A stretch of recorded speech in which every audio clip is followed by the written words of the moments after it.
Assalamualaikum warahmatullahi wabarakatuh.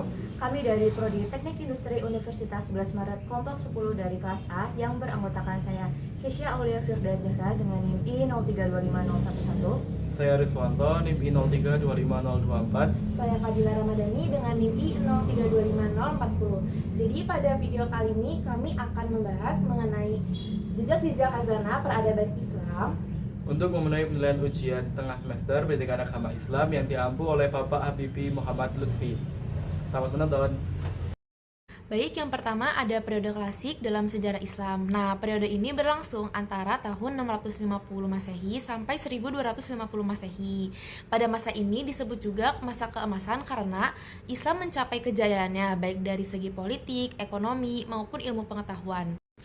Periode klasik terbagi menjadi dua, yaitu masa kemajuan Islam 1 dan masa disintegrasi.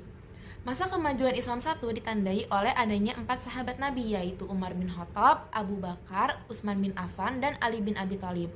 Selanjutnya, masa kepemimpinan dilanjutkan oleh dinasti Umayyah yang berpusat di Damaskus, Suriah. Nah, pada saat ini Islam mulai menyebar dengan sangat luas dari Spanyol hingga India Timur. Lalu Islam juga berhasil menyebar budayanya ke wilayah Afrika Utara, Andalusia, dan Persia. Lalu ada dinasti Abbasiyah yang berpusat di kota Baghdad, Irak.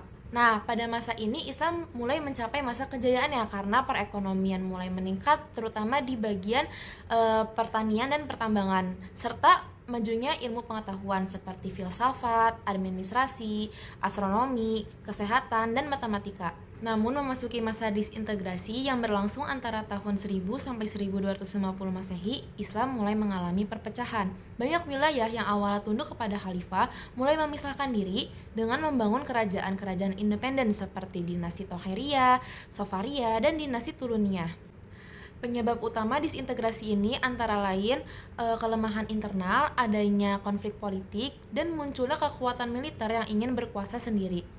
Nah, salah satu faktor kemajuan Islam pada masa itu karena adanya dorongan agama yang menekankan untuk menuntut ilmu serta apresiasi tinggi pada budaya belajar dan ilmu pengetahuan.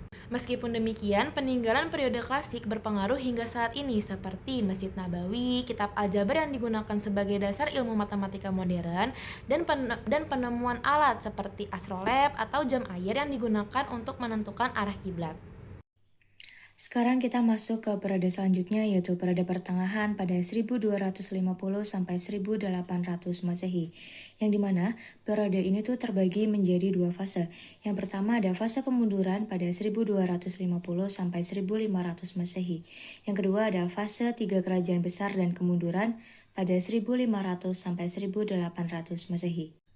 Sekarang kita masuk ke fase pertama, di mana dunia Islam mengalami perpecahan antara Sunni dan Syiah serta antara bangsa Arab dan juga Persia.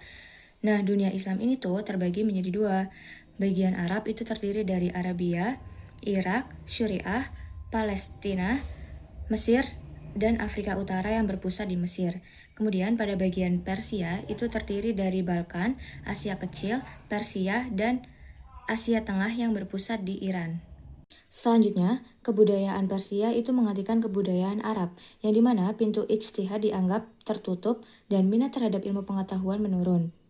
Nah, umat Islam di Spanyol ini tuh dipaksa untuk masuk ke Kristen atau meninggalkan wilayahnya.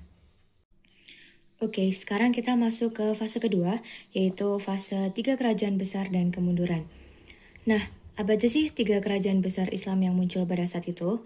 Jadi, tiga kerajaan tersebut, yang pertama ada kerajaan Utsmani di Turki, yang kedua ada kerajaan Syafawi di Persia, dan yang ketiga ada kerajaan Mughal di India. Dari tiga kerajaan yang sudah tadi saya sebutkan, mereka tuh berjaya dalam pemerintahan dan arsitektur. Namun dalam ilmu pengetahuan mereka masih sangat rendah. Nah, akhirnya Syafawi itu berhasil hancur oleh serangan Afgan dan Mughal melemah karena India. Dan Utsmani ini akhirnya berhasil dikalahkan oleh Eropa, yang dimana pada saat itu tuh Eropa semakin kuat dan menjajah dunia Islam. Dan hingga pada tahun 1748 Masehi, Napoleon itu merebut Mesir, yang dimana pada saat itu tuh kedudukan Mesir sebagai pusat penting dalam peradaban Islam. Baik, selanjutnya di sini saya akan menjelaskan terkait faktor apa sih yang menyebabkan adanya kemunduran dalam peradaban Islam. Jadi kemunduran peradaban Islam itu terjadi setelah runtuhnya dinasti Abbasiyah karena umat Islam pada saat itu tuh sibuk berperang dan kehilangan fokus pada ilmu pengetahuan. Dinasti Umayyah di Spanyol itu juga sempat berjaya lewat ilmu dan tokoh seperti Ibnu Rushd yang sangat berpengaruh di Eropa.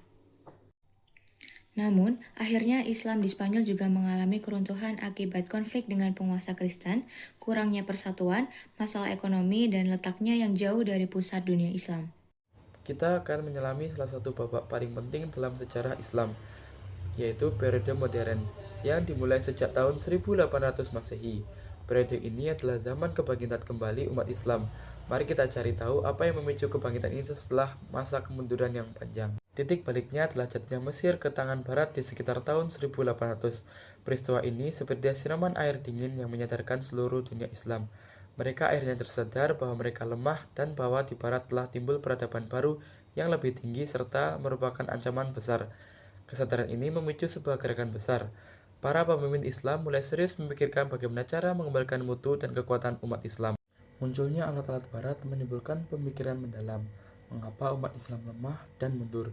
Inilah yang memicu adanya pembaruan atau modernisasi dalam Islam. Umat Islam tidak berdiam diri, tapi mulai membuat pola perubahan kiblat pengetahuan. Jika sebelumnya mereka banyak berkiblat pada peradaban Yunani, kini perhatian mereka beralih untuk belajar dari peradaban Barat yang telah menunjukkan kemajuan gemilang dalam ilmu pengetahuan. Tujuannya satu, mengembalikan kejayaan Islam. Gerakan pembaruan ini dipelopori oleh sejumlah tokoh besar. Di Mesir, kita mengenal nama seperti Muhammad Abduh, Rashid Ridho, dan Jamaluddin Al-Afghani. Sementara di India, pembaruan dilakukan oleh Sir Syed Ahmad Khan, Syahid Amir Ali, dan Muhammad Iqbal. Para tokoh ini berusaha menafsirkan kembali ajaran Islam agar sesuai dengan tuntutan zaman modern, tanpa menghilangkan esensi ajaran agama. Ide-ide pembaruan tersebut tidak berhenti di Timur Tengah dan India. Ia masuk hingga ke Indonesia. Di sini tokoh seperti Kiai Haji Ahmad Dahlan mengembangkan ide tersebut melalui organisasi Muhammadiyah dan Kiai Haji Hasyim Asy'ari melalui Nahdlatul Ulama. Kedua organisasi ini menjadi pilar utama dalam modernisasi pendidikan dan sosial keagamaan di Indonesia. Terima kasih sudah menonton. Sekian dari kami. Wassalamualaikum warahmatullahi wabarakatuh.